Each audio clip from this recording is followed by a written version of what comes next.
The spring of 2026 is one of the hardest in the modern history of the Himalayas. The main summit windows are still ahead, and losses are already piling up, one after another.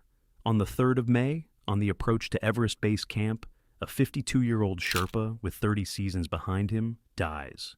The next day, the 4th of May, on neighboring Makalu 2, a 38-year-old Czech climber dies of pulmonary edema. That was only the beginning. Between the 10th and the 12th of May, 3 more people die in the Himalayas, all 3 on 2 neighboring mountains, all 3 within 72 hours. Any one of these deaths would have entered the season's record on its own line. But they stacked on top of each other and locked together into a single week of May 2026. A 53-year-old American woman dies in her partner's arms after an avalanche sweeps her off a route she has already climbed. A 35-year-old Nepali, the first member of the Dalit caste to stand on the summit of Everest, dies during a routine rotation, in the exact place he himself had warned about half a year earlier. A 20-year-old porter from the village of Tain falls from the Lhotse Face with a load on his back. The grandson of one of the most famous climbers in the history of the Himalayas. 3 stories, 3 people. We'll take them in order. The 9th of May, 2026. 10:30 in the morning, Nepal time. 4 people are standing on the summit of Makalu, the 5th highest mountain on the planet, 8,485 meters. All 4 are alive. All 4 are smiling. They take photographs. The central figure of this story is Shelly Johannesen, 53 years old, from Oregon. Makalu is the first real 8,000er of her life. Beside her is her partner Dave Ashley. The other 2 are Nepali guides, Tawa Sherpa and Phura Sherpa. The air is thinned to 1/3 of its density at sea level. The temperature is far below zero. Visibility is almost endless. The Himalayan ridges stretch out in every direction, crests sharp as knives. After weeks of waiting for a weather window in base camp, the 4 of them stand on the roof of the 5th mountain of the world. What comes next is the descent. First down to the high camp, to spend the night. Then in the morning, along the normal route, ice fields, fixed ropes. This is the most dangerous part of the climb. Most deaths on 8,000ers don't happen on the way up. They happen on the descent. When strength runs out, oxygen runs low, attention dulls. In a few hours, Shelley and her team will descend to the high camp, the last conditionally safe place on the mountain. Within 24 hours, one of them will no longer be there. To understand how a woman from Oregon ended up on the summit of the 5th highest mountain in the world at the age of 53, you have to go a long way back. Not to April 2026, when the team flew into Nepal, not to 2025, when she tried to climb Everest, but to Portland, where she was born and raised. She wrote about herself simply: a native Oregonian, mother of 3, adventure racer. That formulation contained everything about her: place, family, endurance. Behind her was a bachelor's degree from Boston College and a doctorate in education. Before the mountains became her life, Shelley worked as a researcher in education, not as a climber, not as a professional guide, as a scholar, 3 grown children.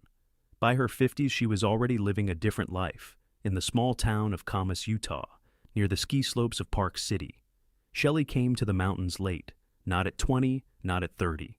After her children were grown and there was time for her own dreams. And then she met the person who finally turned that life upside down. Dave Ashley is a former service member, a graduate of West Point. In 2017, he did something only a handful of people decide to do. He gave his own kidney to a classmate from the academy, a living donor, a veteran, an endurance athlete. It wasn't only that which bound him and Shelley together. They shared a common idea of what a real journey into the mountains looked like. In 2023, Dave and Shelley founded Dash Adventures, a tiny veteran-run guiding company in Utah. The model was unusual. Clients were taken through local guides in each country, with no office, no staff, prices set to cover costs rather than to make a profit. Almost a family business, held together by trust and by love for the places they traveled to. In recent years, Shelley had climbed Aconcagua, Mont Blanc, Cotopaxi. In 2025, she tried Everest and turned back above the South Col. The mountain didn't let her through. A year later, she came to Makalu, her first true 8,000er. In mid-April 2026, the team arrived at Makalu Base Camp, a scattering of bright tents on the moraine of the Barun Glacier around 5,000 meters. The expedition operator was Expedition Himalaya, led by Nabin Trital. Their partner on the mountain was 14 Peaks Expeditions. 4 people were going for the summit: Shelley, Dave, and the 2 Nepali guides, Tawa Sherpa and Phura Sherpa. On the 17th of April, Shelley posted her last Instagram update from base camp. A short caption in English: "I am so grateful to be here in Nepal."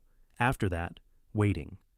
At 5,500 meters, every climb begins not with going up, but with the weather. Teams sit in their tents for days, sometimes weeks, and wait for a window. A short window when the wind on the summit drops to an acceptable 30 or 40 kilometers per hour. On Makalu, windows are rare. The mountain has a bad reputation, long storms, an unpredictable character. On the 5th of May, Shelley wrote on Facebook. The text was deliberately human, without bravado. "This has been the hardest stretch of the expedition so far, emotionally and physically. The good news is the wind has dropped, we're healthy, and we're ready as a team." And she added a line that, a week later, would read very differently. "This is going to be a tough climb, not like Everest. I'm curious what I can bring to this mountain." The window opened on the 9th of May. All 4 reached the summit, 8,485 meters, the 5th highest point on the planet. To the north, Tibet. To the south, Nepal. To the east, the distant massif of Kanchenjunga. They took photographs and videos. They stood on the summit of Makalu. They descended to the high camp, a bivouac of 1 or 2 tents right on the edge of the death zone. Here, there's no longer enough air for the body to recover. This night is not for sleep. The point is to live until morning, not to let the body cross the line beyond which recovery is no longer possible.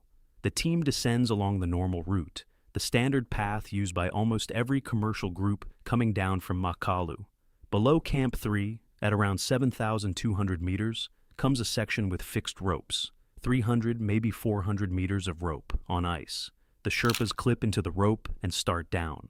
Routine. Thousands of people have passed through this point. To understand what happened on the morning of the 10th of May, you have to know about the wet slab. It's a particular kind of avalanche, not like the dry, powdery flows of winter. When the spring sun warms the slope, melt water sinks into the snow. It reaches a weak layer beneath the upper, cemented crust and works like a lubricant. The bond between the layers breaks. At some point, the slab releases. Not dust, not flow, concrete, heavy, dense, impossible to stop. Conditions on Makalu on the 10th of May were a textbook case. A warm spring, a storm system overnight, fresh snow on top of an older layer, a combination of factors that avalanche specialists know by heart. And in the morning, on the section of fixed ropes, the slab let go. Nobody is buried. The slab doesn't bury them from above. It sweeps them off the slope. This is an important detail that the first press reports got wrong. Phura later told the story himself. No one was buried in snow. They were thrown down. Shelley and Tawa go flying down the ice. About 400 meters of fall.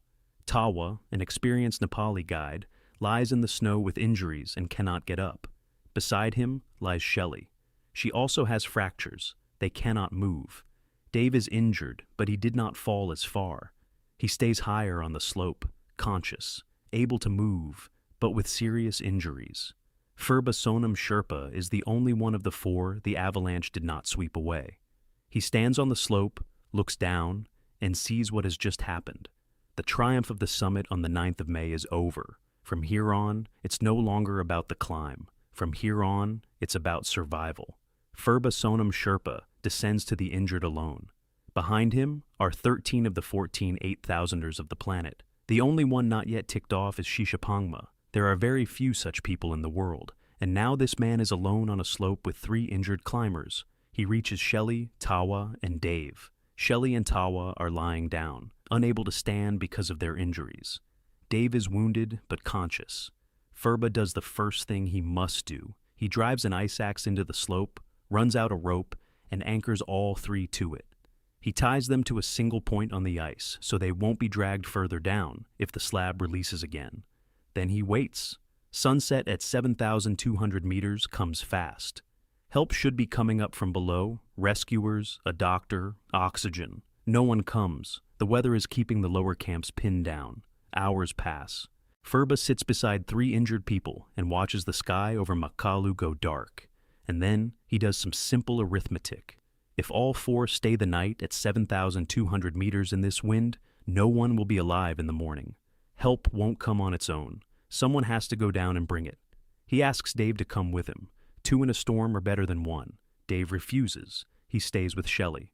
2 immobilized people and Dave beside them. Phura goes down. Alone.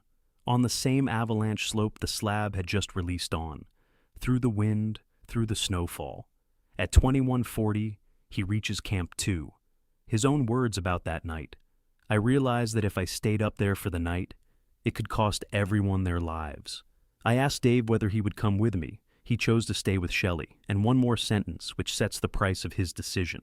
If I hadn't made it down to Camp 2 in those conditions, only God knows what would have happened to Tawa and Dave. From below, rescuers are already climbing. With oxygen, with thermos flasks, they climb all night.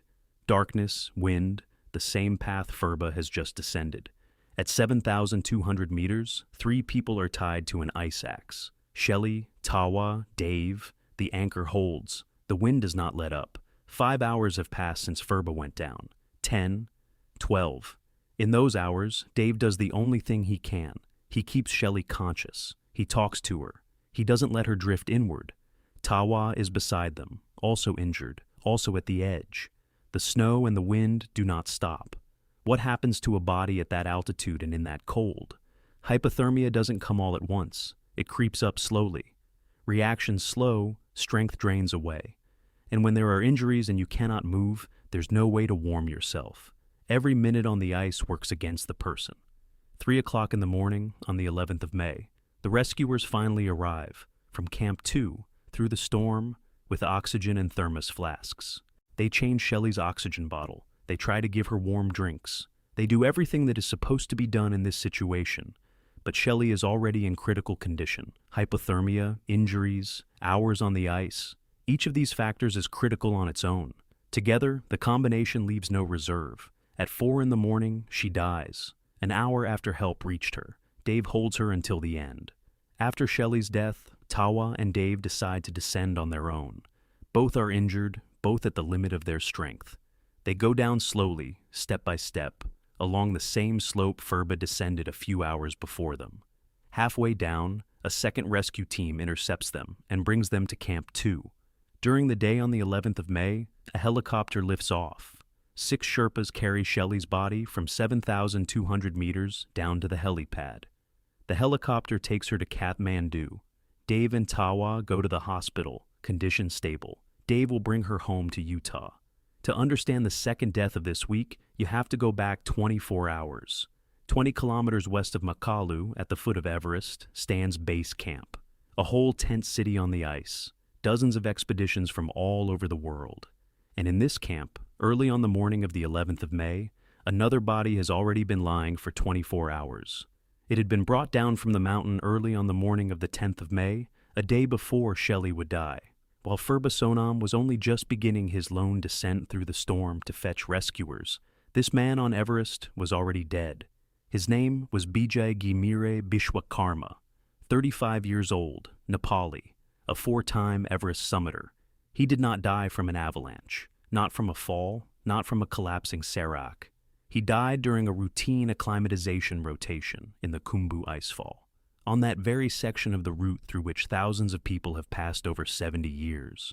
A labyrinth of ice walls and crevasses in the lower part of the mountain, through which runs the only path on the south side of Everest, one of the most traveled and one of the most dangerous sections on any large mountain in the world.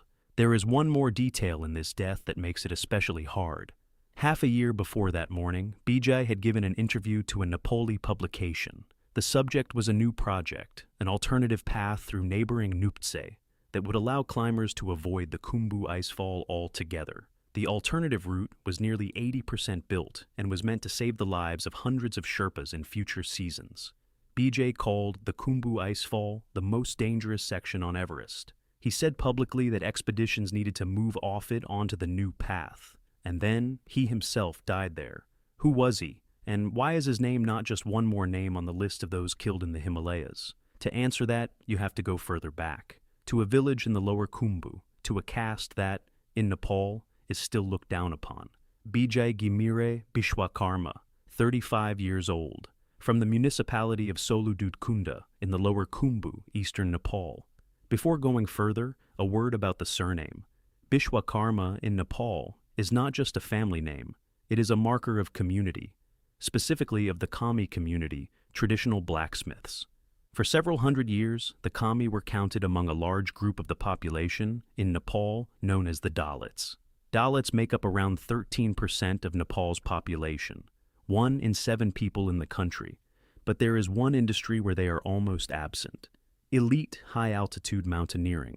For decades, the Himalayan climbing business has been held by 2 groups: ethnic Sherpas from the upper Khumbu, the legendary men of Tami and Kumjung, and inhabitants of central Nepal from high-caste Hindu communities. Dalits are almost never there. Not as clients, not as guides, not as summiters. Among the thousands of people who have climbed Everest in the 70 years since the first ascent by Hillary and Tenzing in 1953 until 2017, there had not been a single Dalit. 70 years of ascents, thousands of names on the lists, and not one person from the community to which Bijay belonged. Bijay decided to be the first. Bijay began the way thousands of young Nepali men from poor villages begin. As a porter on trekking routes in the lower Khumbu, that is, carrying foreign tourists' backpacks on his back along mountain trails for a few dollars a day. A young body, a strong back, the willingness to walk 8 hours under a load. Out of that kind of start in this industry, only a few rise. The rest remain porters for the rest of their lives. Bijay kept going. After being a porter, he worked as a kitchen hand on expeditions, peeling potatoes at base camp, cooking dal bhat for 40 people, heating water in kettles at 5,000 meters. Then high-altitude porter, that is already work on the edge, hauling oxygen bottles and tents above Camp 2, above Camp 3. Then certified guide, the full path, from the bottom, up through every level of the Nepali mountaineering industry. In his youth, he had thought about mortgaging the family home to pay for his first attempt on Everest. That detail says what the dream meant to him. In a poor Nepali family, the house is almost everything they have. Bijay was ready to put it on the line for a goal that, to many in his village, looked unreachable. He didn't have to mortgage the house. He found another way to Everest. 2015, the earthquake in Nepal, an ice avalanche sweeps Everest Base Camp. 19 people die in a single day. The season is canceled. Bijay's first attempt, 0. 2 years later, he comes back. 2017, his first summit. Bijay becomes the first Dalit on the summit of Everest. 2019, he climbs again. This time, Gyanmala Ranapal goes with him. She becomes the first Nepali woman from the Dalit community to reach the summit. Bijay helped her get there. Besides climbing, he had another job. YouTuber, blogger, journalist. He filmed videos in Nepali about life on expeditions, about the work of Sherpas, about the economy of the industry from the inside. In an interview in 2019, he put into words what it was all for.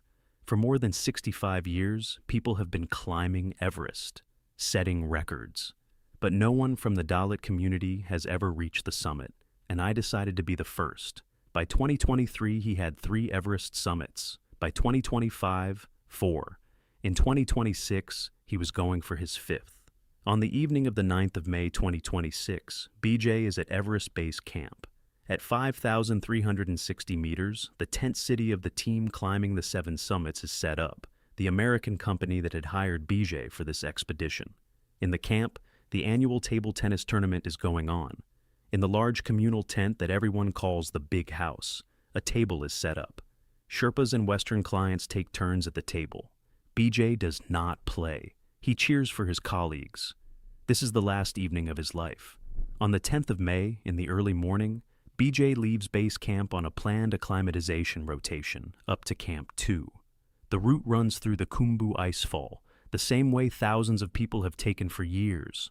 Routine for any climb of Everest from the south side. Somewhere around Camp 1, at about 6,100 meters, he begins to feel ill. Not a fall, not an avalanche, not a serac. Something inside. The Sherpas with him immediately turn around and begin bringing him down. They carry him in their arms through the labyrinth of ice walls. Down to base camp is more than 2 hours through ladders and crevasses. They didn't get him there in time. Bijay died on the way. The police inspector for Solu Khumbu district later said it briefly. Gimire suddenly became unwell. He died while being carried to base camp. The body is flown by helicopter to Lukla, from Lukla on to Kathmandu to Tribhuvan University Hospital for an autopsy. At the time of this video, the autopsy results have not been published. The cause of death has not officially been established. Police and press speak of altitude sickness or cardiac arrest. Those are only theories. What exactly killed a 35-year-old experienced climber on a routine rotation, no one yet knows. And now, the part that turns this death into a bitter circle. In November 2025, Bijay gave an interview to Tourism Info Nepal. The subject was a reform of the Khumbu Icefall, a plan to build an alternative route through Lhotse, bypassing the most dangerous section of the mountain. And he was talking precisely about the section in which he died. Melting ice, constant crevasses, and falling seracs make this section extremely dangerous. He didn't die from what he had warned about. Not a serac, not a crevasse. The cause was something else. But the place was exactly the one he himself had considered the most dangerous on the mountain. Bijay's body was sent to Kathmandu on the 10th of May. The Himalayan season does not stop when someone dies. On Everest, preparation for the summit push was already underway. The 13th of May was the single good weather window of the week, and the whole base camp was moving toward it.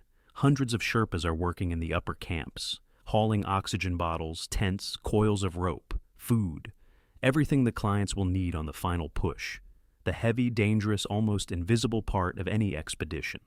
Without it, not a single foreigner reaches the summit. Among these Sherpas is a 20-year-old porter from the village of Tame. His name was Phura Gyaljen Sherpa. He worked for Kaitu Expedition, registered in Kathmandu. For a 20-year-old Nepali, this was the first big season of his life. At 1900 hours on the 11th of May, Phura leaves Camp 2 at 6,400 meters with a group of Sherpas. They are hauling supplies up the Lhotse Face. The task is to fix the route to the South Col for the foreigners who will go for the summit in 2 days' time. The route is the Lhotse Face. Picture an ice wall 1,125 meters high. The slope is 40 to 50 degrees, solid blue ice into which crampons must be kicked while climbing up a rope. Camp 3 is several tiny platforms cut directly into the slope at 7,200 meters. Climbers go up the fixed lines using jumars. A fall without protection on this section is about 400 meters across the ice down to the base of the wall. 4 hours of climbing at night. By 2320, Phura is somewhere around 7,000 meters, just below Camp 3, the first night shift of his life at such an altitude, with a load on his back, on ice lit only by a headlamp. In the world of commercial mountaineering, the name of a 20-year-old Sherpa porter usually means nothing to anyone. The biographies of such workers rarely make it into the international press, but the name Phura Gyaljen is a special case. In the climbing world, it means more than the names of many famous summiters, because he had a grandfather. The grandfather of Phura Gyaljen was Ang Rita Sherpa, born in 1948 in the settlement of Yilajung, a few hours' walk from the village of Tame. The family were yak herders. They lived in a one-room stone house. There was no school in the settlement. Ang Rita never learned to read or write. At the age of 15, he started working as a porter on the first expeditions that came to the foot of Everest in the 60s. Then he did something no one else in the history of the mountain has done, 10 times on the summit of Everest, all 10 times without oxygen. To grasp the scale, the overwhelming majority of climbers use bottled oxygen from 8,000 meters upward. Without oxygen at that altitude, the brain works at half capacity, movement slows, the body operates at its limit. Climbing Everest without oxygen once already puts you among an elite of several dozen people on the planet. 10 times is a level no one has approached, either before Ang Rita or since. One climb stands apart. On the 22nd of December, 1987, Ang Rita climbed Everest in winter. Without a bottle. No one before him had done it, no one since. In 1993, the Kathmandu newspaper Kantipur gave him a single word that became his lifelong nickname, Hichitua, snow leopard. And now, what didn't make it into the mountaineering textbooks. In 2012, Ang Rita's eldest son, Kharsang Namgyal Sherpa, himself a 9-time Everest summiter, died of acute mountain sickness at Everest Base Camp, 40 years old. At the foot of the very mountain he had climbed 9 times. A year after Kharsang, Ang Rita's wife died. In September 2020, Ang Rita himself died. And in May 2026, his grandson by his youngest son, a 20-year-old porter on the Lhotse Face, the 4th death in this family across 3 generations. 2320, the 11th of May 2026, the Lhotse Face, at roughly 7,000 meters. In reconstruction, it takes only a few seconds. Phura Gyaljen comes off the ridge below Camp 3. None of the Sherpas working nearby has time to understand what has happened. A dark slope, headlamps, wind, and a person disappears from the circle of light. He falls about 400 meters, into a crevasse between Camp 2 and Camp 3. The body is found in the crevasse. There is no longer any way to save him. One question in this death stays open. It may never be closed. Was Phura clipped to the fixed rope at the moment of the fall? The publication Explorer's Web, the main English-language source on this tragedy, writes as a separate line. There are no further details on how he fell or whether he was clipped to the fixed rope. In climbing practice, the Lhotse Face is always equipped with continuous fixed ropes. Sherpas go up and down on jamars. A fall on a correctly clipped line means a short drop of a few meters to the next anchor, bruises, at worst, contusions. 400 meters into a crevasse is an entirely different picture. That means Phura either unclipped at some point or the protection failed. What exactly happened on the dark face at 2320 on the 11th of May, no one alive knows. At 2 in the morning on the 12th of May, the body is brought down to the helipad at Camp 2. On the morning of the 12th of May, the helicopter goes to Lukla. That day at Everest Base Camp, there is snow and a low gray cloud cover. The 2026 season continues. Somewhere higher, ropes are being fixed for the summit push. Somewhere lower, clients are coming up from acclimatization rotations. And through all of this, through the noise of the helicopters and the working camp, passes the body of a 20-year-old porter from the village of Tame. Phura Gyaljen died on the same Lhotse Face, at the same altitude where his grandfather Ang Rita had passed 10 times, without oxygen, in the first big season of his life, at the age of 20. Shelley, Bijay, and Phura did not die separately, each on their own. They died in a single season. And that season was shaping up to be particular. A record number of Everest permits, 492 foreigners, according to Nepal's Ministry of Tourism. Other sources put it at 496. Either way, more than ever in the history of the mountain. The previous record, 473, was set in 2023, and even that was considered the ceiling of what was possible. The cost of the permit had risen in the meantime, from the autumn of 2025, from $11,000 to $15,000, a rise of 35%. It didn't stop a single client. The window was already narrowing before the season began. In early spring, a huge ice block the size of a multi-story building hung over the route through the Khumbu Icefall. The route was closed for 19 days, nearly 3 weeks of standstill, right at the start of the expeditions. Foreign clients sat in base camp, counting the money already spent, demanding answers. The Sherpas argued over what to do. One of the leading Nepali expedition organizers, Mingma Ji of Imagine Nepal, on the 11th of May said publicly what everyone in base camp was saying. From the 14th of May, the wind will pick up. If the next window is narrow, there will be a traffic jam on the route. With 496 foreigners plus their Sherpas, many will be in trouble, and 2 more deaths in this season before our 3. On the 3rd of May, Lakpa Dendi Sherpa, 52 years old, was walking the trail from Gorak Shep to Everest Base Camp. He lost consciousness. 30 seasons in the mountains did not help him.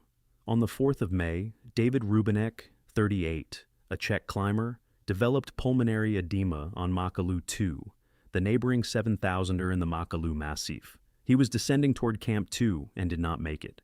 We have a separate video about it on the channel, 5 deaths in 9 days on several neighboring mountains, and the Everest summit push has only just begun. the evening of the 12th of May. While the paperwork for the 3 dead is being processed in Kathmandu, the first rope-fixing team is moving up Everest toward the balcony at 8,400 meters. Sherpas from the leading Nepali companies of the season. On their backs, heavy gear, oxygen, coils of rope. They work in the dark, in the cold, at the limit of what the human body can take. By morning, the route to the summit must be ready. Another team is preparing to leave Camp 4 during the night for the summit itself. On the 13th of May, the first summits of the 2026 season are expected. Around 200 people will climb to the top in a single window. Hundreds of lives against a mountain that has already taken 5 this week. 3 names remain. Shelly Johannesen, 53 years old, Oregon. Bijay Gimire Bishwakarma, 35 years old, the first Dalit on Everest. Phura Gyaljen Sherpa, 20 years old, the grandson of the snow leopard. The 2026 season is only just beginning.